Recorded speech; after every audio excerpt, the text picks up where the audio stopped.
नमस्ते दोस्तों, स्वागत है आप सभी का इस ब्रांड न्यू एपिसोड में जिसमें मैं बात करने जा रहा हूँ अबाउट एंटीवायरल ड्रग्स।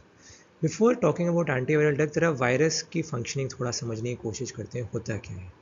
जैसे ये एक हमारा ह्यूमन सेल है, ठीक। This is a human cell, ठीक। और ये हो गया वायरस, ठीक। Virus which is basically infecting the human cell,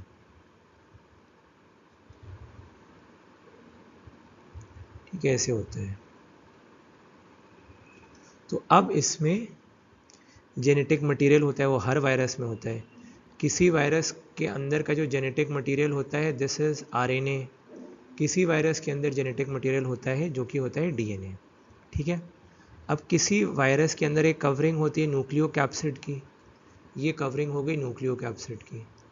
किसी वायरस में कवरिंग न्यूक्लियोकैप्सिड की नहीं होती है। तो अब क्या हुआ, ये जो वायरस महाशय हैं, वायरस मास्टर साहब हमारे, ये अंदर घुसते हैं ह्यूमन सेल्स के, ठीक है। हमारे सेल के अंदर घुसते हैं फ्यूजन से पहले, आकर के फ्यूज़ कर जाएंगे और फिर अंदर घुस जाएंगे। अब ये अंदर आएंगे भाई साहब अपने जेनेटिक मटेरियल के साथ, जो कि हो सकता है आरएनए या फिर हो सकता है डीएनए, ठीक। तो अगर उस वायरस पर न्यूक्लियोकैप्सिड की कोटिंग लगी हुई है तो कोटिंग के समेत आ जाएंगे मास्टर साहब, नहीं तो उसके बिना आ जाएंगे, ठीक है। अब ये अंदर आते ही क्या होता है, जो न्यूक्लियोकैप्सिड की जो कवरिंग है दैट गेट्स रिमूव्ड, ठीक है, वो निकल जाती है। And now the genetic material is exposed, ठीक। डीएनए या आरएनए जो कुछ भी है, डिपेंडिंग ऑन डीएनए और आरएनए वायरस, ये जेनेटिक मटेरियल एक्सपोज हो गया। अब इससे क्या बनेगा, इससे अंदर आएंगे और ये प्रोसेस इंपॉर्टेंट है, इसका नाम आपको याद रखना है। जब ये न्यूक्लियोकैप्सिड रिमूव हो रही है, this is basically known as uncoating,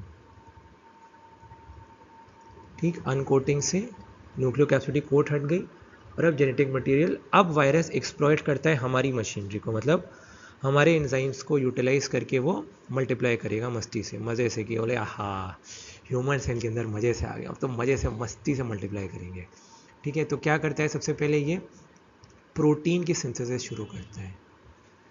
पहले जो प्रोटीन्स बनते हैं दोज आर इनएक्टिव प्रोटीन्स, ठीक। इनएक्टिव प्रोटीन्स, ये मैं बहुत ब्रीफली आपको बता रहा हूँ, डिटेल में सब कुछ एक एक स्टेप एक्सप्लेन करूँगा।